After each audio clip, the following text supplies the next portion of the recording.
بسم الله الرحمن الرحيم الحمد لله رب العالمين وصلى الله على سيدنا محمد طه الأمين وعلى آله وصحبه وسلم. Tout d'abord, assalamu alaikum wa rahmatullahi ta'ala wa barakatuh, mes frères et sœurs en islam. Car cet audio s'adresse plus particulièrement à la communauté musulmane, donc mon but bien entendu est d'aborder certains sujets qui nous préoccupent tous et de réagir par rapport à ce que j'entends ou ce que je lis depuis plusieurs mois sur internet et plus particulièrement sur Dailymotion.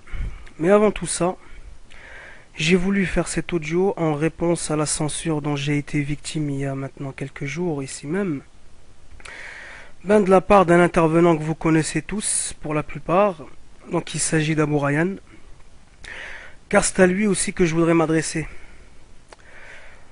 Alors j'ai entendu de ta bouche dans une de tes audios que Dailymotion était un endroit public où on pouvait échanger certaines idées sans pour autant être victime de censure. C'est pourtant ce que tu as fait, hein, tu m'as censuré donc en prétextant que j'aurais désavoué Cheikh en public. Alors moi j'aimerais dire que c'est totalement faux, hein, car ce jour-là on a parlé en privé sur MSN. Par contre, toi en public, tu t'es bien gardé de mentionner le nom de celui que tu appelles Cheikh, hein, donc je trouve que c'est un peu flou. Mais bon, je trouve ça quand même assez adroit, assez subtil, assez futé de ta part. Mais bon, bref. Alors maintenant, je m'adresse à vous tous. Hein, en disant qu'il est clair que lorsqu'on échange des idées, on tombe certaines fois, et même souvent sur des gens, hein, qui ont des points de vue totalement différents. Hein. Mais bon, je pense que le tout, c'est d'en discuter, voire même en débattre, en amenant les preuves de ce qu'on avance. D'ailleurs, Allah Ta'ala il dit dans le Coran, قُلْ آتُوا بُرْهَانَكُمْ إِن كُنتُمْ صَادِقِينَ, ce qui signifie, dites, amenez vos preuves si vous êtes véridiques. Bon écoutez, moi je vais faire clair, hein. Moi mes références sont le Coran et la Sunna, donc qui sont les références essentielles pour chaque musulman.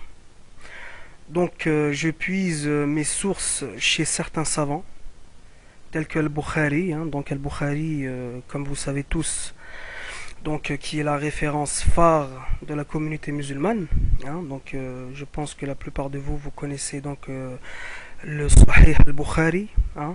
Donc le Sahih al-Bukhari qui est quand même le livre le plus authentique après le Coran, hein. Donc je vois pas qui oserait le contredire. Muslim, hein, aussi Muslim, Abu Hanifa, l'imam Malik, hein, et autres. Donc en fait tous ces illustres personnages, ils ont œuvré toute leur vie dans l'apprentissage de la religion et ils nous ont permis quand même d'éclaircir en fait des points essentiels, hein, parce que sans eux les textes ils seraient pas arrivés intacts jusqu'à nos jours.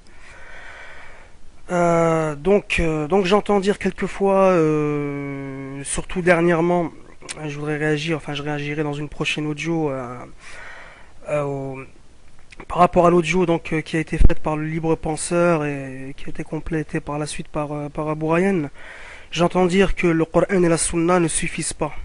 Écoutez, moi, j'ai envie de vous dire que je suis pas d'accord du tout, hein. Je pense au contraire qu'ils permettent de mieux comprendre la situation dans laquelle nous sommes, hein, et de cerner le mal beaucoup plus facilement. Voilà, donc ça je voulais le préciser. Je voudrais aussi m'adresser à ceux qui se dressent contre une pensée unique, hein, et qui prônent une liberté d'expression totale, ou qui se réclament en étant des libres penseurs. Je remarque que ces mêmes personnes admettent qu'il y a une seule vérité, hein, une seule vérité, chose pour laquelle je suis en parfait accord, hein, je suis tout à fait d'accord avec ça, car donc il y a une seule vérité, la vérité est unique, hein, il n'y en a pas 36, il n'y en a pas 2, il n'y en a pas 3, hein, donc il y a une seule logique. Donc si quelqu'un vous dit 1 plus 1 égale 4, ben, faites-lui savoir que son résultat est illogique et qu'il est dans le faux. Donc en fait la liberté d'expression, hein, elle a une certaine limite quand même, je pense. Donc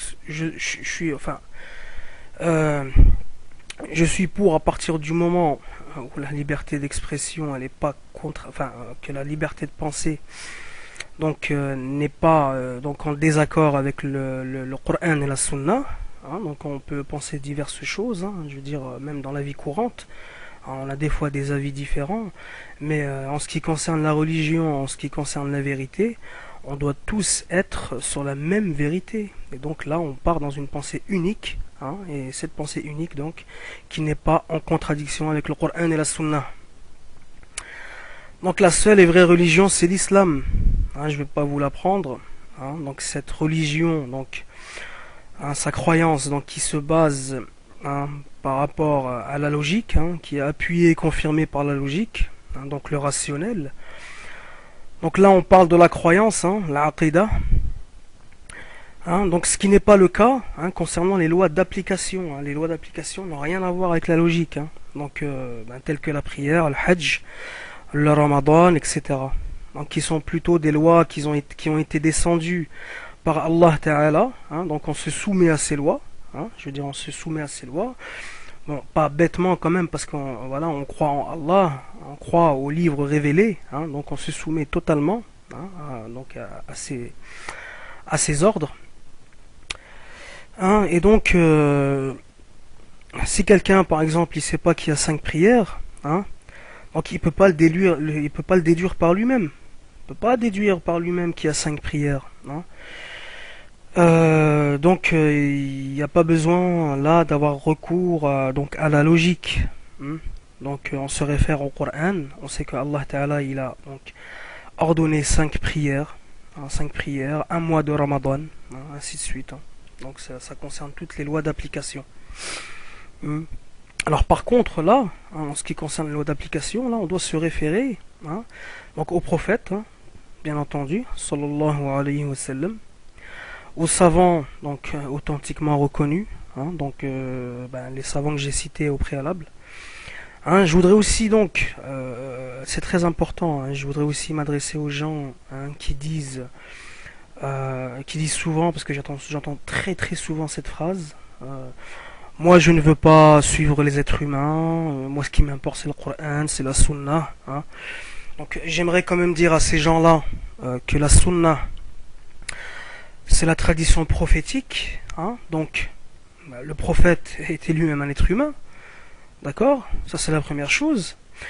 Et donc, que par son intermédiaire, le Coran nous a été révélé. Donc, c'est le prophète, sallallahu alayhi wa sallam, donc qui est venu avec le Coran, hein, et qui nous l'a enseigné, hein.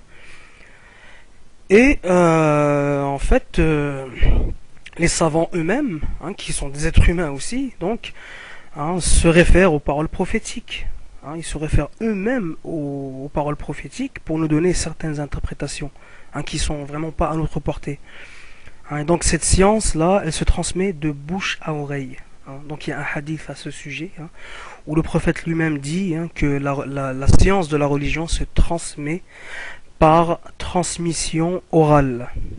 Voilà. Donc en fait cette science c'est une chaîne de transmission, hein, donc qui se transmet de bouche à oreille. Donc en fait Allah Ta'ala a enseigné à l'ange Gabriel. L'ange Gabriel lui-même a enseigné donc au prophète sallallahu alayhi wa sallam. Le prophète sallallahu alayhi wa sallam a enseigné aux compagnons. Les compagnons eux-mêmes ont enseigné aux tabi'in. Les tabi'in sont ceux qui sont venus après la mort du prophète ou qui ont vécu donc à l'époque du prophète mais ne l'ont jamais vu, hein. Les tabi'in, eux, ont enseigné donc aux gens qui ont suivi, et ainsi de suite jusqu'à arriver à nos jours. Voilà, donc même de nos jours, hein, il y a des gens donc qui ont un certain niveau de science, mais cette science-là, donc, elle découle du prophète, sallallahu alayhi wa sallam. Donc, on ne trouve aucune contradiction entre ce qu'ils disent et ce que le prophète a dit. Hein. Donc, à plus forte raison, on devrait aussi donc se référer par rapport à des savants donc anciens, très anciens, qui étaient proches de l'époque donc du prophète sallallahu alayhi wa sallam, parce que beaucoup de gens maintenant disent oui, mais les savants d'aujourd'hui donc en fait ils ne détiennent peut-être pas la vérité, ils sont loin du prophète, loin de la sunna. Donc moi j'appelle les gens quand même à se référer par rapport à l'imam Malik, par exemple. Le prophète a parlé de lui, donc il a cité l'imam Malik dans un hadith, avant même que l'imam Malik ne soit créé. Et donc le prophète sallallahu alayhi wa sallam, elle l'a surnommé la transmission en or.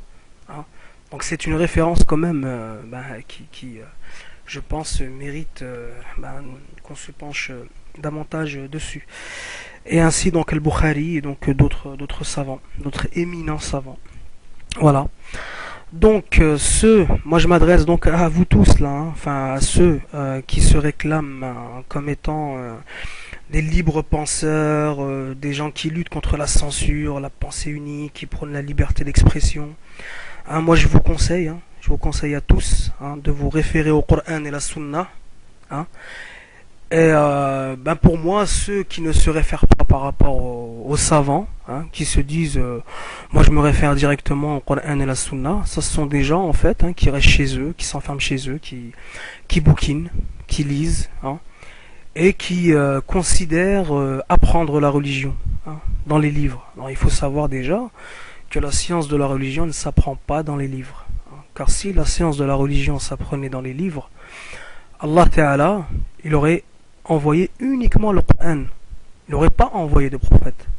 Il aurait envoyé le Coran uniquement. Les gens auraient lu le Coran et chacun aurait compris le Coran selon sa propre compréhension. Donc moi j'ai envie de dire que je suis pas étonné que de nos jours on se retrouve par rapport à la communauté musulmane, on se retrouve face à des divisions, face à des différentes mouvances. Donc je vais en citer quelques-unes, mais bon j'aurai pas trop le temps d'en parler aujourd'hui dans cet audio, j'en parlerai Inch'Allah dans une prochaine audio. Donc il y a les salafis, les wahhabites. Les salafis, les wahhabites, c'est exactement la même chose, un détail près. Ça, je l'expliquerai dans une prochaine audio. Vous avez les chiites, vous avez les mu'tazilites, les kharijites, tout un grand nombre donc de sectes qui sévissent de nos jours. Donc tous se proclament dans la vérité. Et puis au milieu de tout ça, on trouve les sunnites, le groupe sauvé, alhamdoulilah. Le prophète sallallahu alayhi wa sallam, il dit dans un hadith que ma communauté va se diviser en 73 parties, dont une ira au paradis, celle qui m'a suivi, qui a suivi mes compagnons. Donc, forcément, il y a un groupe qui détient la vérité. Il y a une seule vérité. Et donc, ce groupe, ce sont les sunnites, alhamdoulilah. Et donc, je m'adresse bien entendu à ces gens que moi j'appelle des autodidactes, donc qui lisent, et qui se disent moi de toute manière je ne veux pas écouter tel ou tel savant. Moi je lis dans mon coin.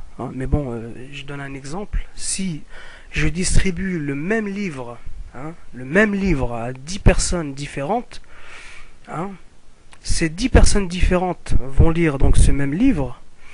À la fin, si je demande à chacun d'entre eux de m'expliquer ce qu'ils ont compris de ce livre, je pense qu'à l'arrivée, chaque personne aura une déduction, une compréhension totalement différente de son voisin. Chacun aura sa propre explication. Et donc là, on part en fait dans une divergence. Dans la religion, chacun pense ce qu'il veut, mais la religion c'est pas ça. La religion c'est pas chacun pense ce qu'il veut. Non, il y a une seule vérité. Et ce qui est contradictoire, c'est que ces gens-là disent qu'il y a une seule vérité. Donc je trouve ça un peu contradictoire. Mais bon, tout ça, Inch'Allah, on aura l'occasion d'en parler, Inch'Allah, pour ceux qui veulent laisser des commentaires, libre à eux de laisser des commentaires. Moi j'ai rien contre. Voilà, comme je l'ai dit, Dailymotion, c'est quand même un endroit où on peut s'exprimer. Donc, ben voilà, vous qui luttez contre la censure, notamment Abou Ryan, qui m'a censuré. Et bien évidemment, il a même enlevé. J'avais quand même expliqué pas mal de choses par commentaire, donc mes commentaires ont été effacés. Voilà, ils ont été effacés, ben, malheureusement. Voilà. Donc à partir du moment où on n'est pas d'accord avec ce qu'il dit, il nous censure. Voilà, il nous censure. Donc il faut être d'accord avec lui sur tous les points, autrement on est censuré.